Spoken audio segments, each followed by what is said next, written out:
BJP को जितनी मुश्किल कश्मीर से अनुच्छेद 370 हटाने में नहीं हुई, मोदी जी को जितनी मुश्किल नोटबंदी का ऐलान करने में नहीं हुई, उससे कहीं ज्यादा मुश्किल पार्टी को अध्यक्ष चुनने में हो रही है।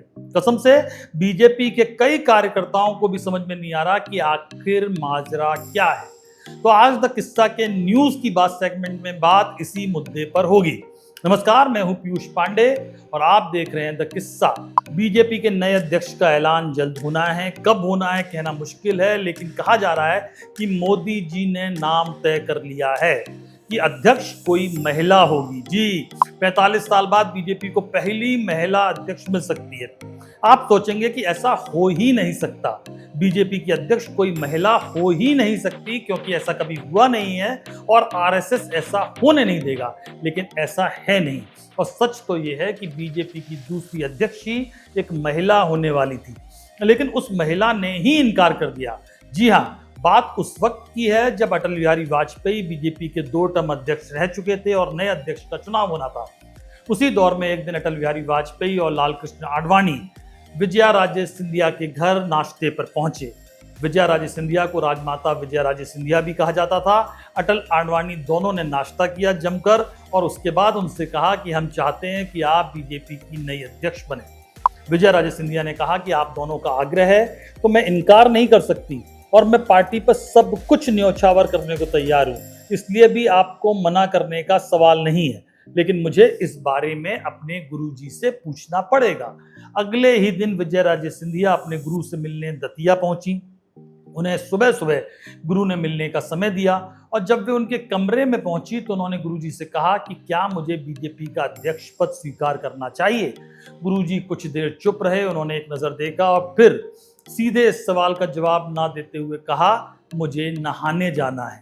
विजया राजे सिंधिया चौंकी पहले, लेकिन फिर समझ गई कि उसका अर्थ क्या है। जब वो वापस लौटी तो उन्होंने अटल आडवाणी से कहा कि मैं अध्यक्ष पद नहीं स्वीकार कर सकती, लेकिन आप जो दूसरी जिम्मेदारी देंगे उसे लेने में मुझे कोई दिक्कत नहीं है। उन्होंने ही आडवाणी से कहा कि आप क्यों नहीं अध्यक्ष बन जाते, आपने जनरल सेक्रेटरी के रूप में शानदार काम किया है।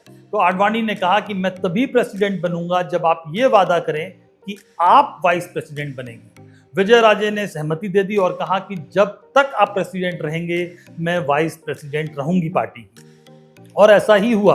आडवाणी के बाद मुरली मनोहर जोशी अध्यक्ष बने और तब विजया राजे सिंधिया ने पद छोड़ दिया। खैर, यह किस्सा तो इस बात का प्रमाण है कि बीजेपी में महिला का अध्यक्ष बनना संभव है, लेकिन अब सवाल है क्या इस बार कोई महिला अध्यक्ष पद संभाल सकती है। तो जवाब है हाँ। 3 नाम चर्चा में।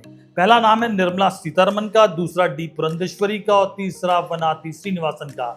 दावेदारों में सबसे आगे केंद्रीय वित्त मंत्री निर्मला सीतारमण का नाम है। कुछ दिन पहले ही उन्होंने बीजेपी मुख्यालय में राष्ट्रीय अध्यक्ष जेपी नड्डा और महासचिव बीएल संतोष से खास बैठक की थी। अगर उनकी नियुक्ति होती है तो सीतारमण का उत्थान बीजेपी को दक्षिण भारत में अपना प्रभाव बढ़ाने में मदद कर सकता और यही बीजेपी की कोशिश भी है। उनका नेतृत्व पार्टी की उस नीति से भी मेल खाएगा जिसमें लोकसभा में महिलाओं के लिए प्रस्तावित 33% आरक्षण का समर्थन हासिल है, जिसे अगली परिसीमन प्रक्रिया के बाद लागू किए जाने की पूरी संभावना है। सीतारमण एक सीनियर नेता हैं जो रक्षा मंत्री के रूप में भी काम कर चुकी हैं और पार्टी संगठन से गहरे रूप से जुड़ी हुई हैं। सबसे बड़ी बात यह है कि मोदी कैबिनेट में है और मोदी की विश्वास पात्र हैं और इकलौती यही खूबी उन्हें बीजेपी का अध्यक्ष पद दिलाने के लिए काफी भले ना हो, लेकिन उनके नंबर तो बढ़ाती ही है इस मामले में। दूसरा नाम डी पुरंदेश्वरी का है। वे बीजेपी की आंध्र प्रदेश की पूर्व प्रदेश अध्यक्ष रह चुकी हैं।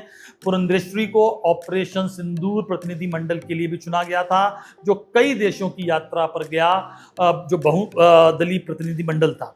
तीसरा नाम वनाथी श्रीनिवासन का है। तमिलनाडु की इस नेता ने वकील से राजनेता बनने का सफर तय किया और वर्तमान में राज्य विधानसभा में कोयम्बटूर दक्षिण का वो रिप्रेजेंट करती हैं।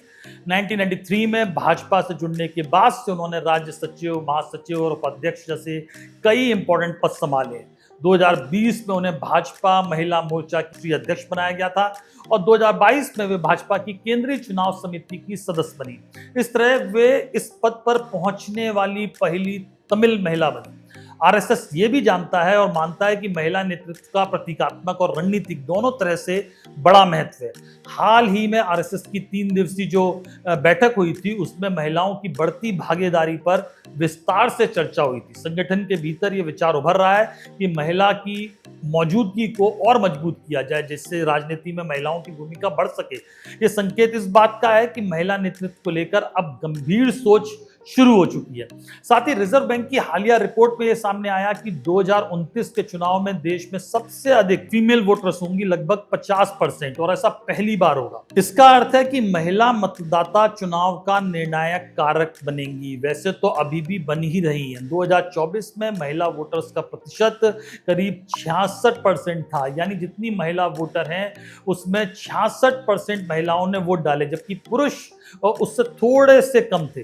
पिछले चुनावों की बात करें तो 2014 में महिला मतदाताओं का हिस्सा लगभग 48% था, 2019 में ये बढ़कर 49% हुआ और 2024 में ये आंकड़ा 49.5% के आसपास पहुंचा। यानी हर चुनाव के साथ महिला वोटरों की भागीदारी बढ़ रही है और ये प्रवृत्ति आने वाले चुनावों में निर्णायक भूमिका निभाएगी।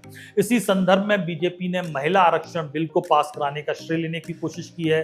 पार्टी के अंदर यह प्रचारित भी किया गया कि महिलाओं के लिए 33% आरक्षण लागू करना उनका बड़ा एजेंडा है।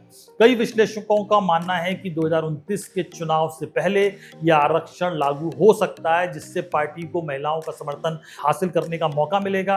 कई बड़े नेताओं के टिकट कटेंगे तो उस दौर में निर्मला सीतारमण अगर अध्यक्ष होती हैं तो फायदा होगा पार्टी को और प्रतीकात्मक भी होगा कि ये मतलब वो अगर हैं तो महिलाओं की भागीदारी बढ़ेगी। और अगर कुछ लोगों को ये कहा जाता है, बड़े लोगों को, कि उनका टिकट कट सकता है तो उनके लिए विरोध करना उतना आसान नहीं होगा। जाहिर है यदि बीजेपी ये कदम उठाती है तो ये पार्टी के इतिहास में पहली बार होगा जब किसी महिला को राष्ट्रीय अध्यक्ष नियुक्त किया जाएगा। फिर सवाल उठता है कि क्या आरएसएस इसकी इजाजत देगा? इसका जवाब है कि संघ ऐसा कर सकता है, क्योंकि मोहन भागवत की अगुवाई में संघ अपने स्टीरियोटाइप तोड़ने की कोशिश कर रहा है। मोहन भागवत ने हाल में इसके संकेत भी दिए।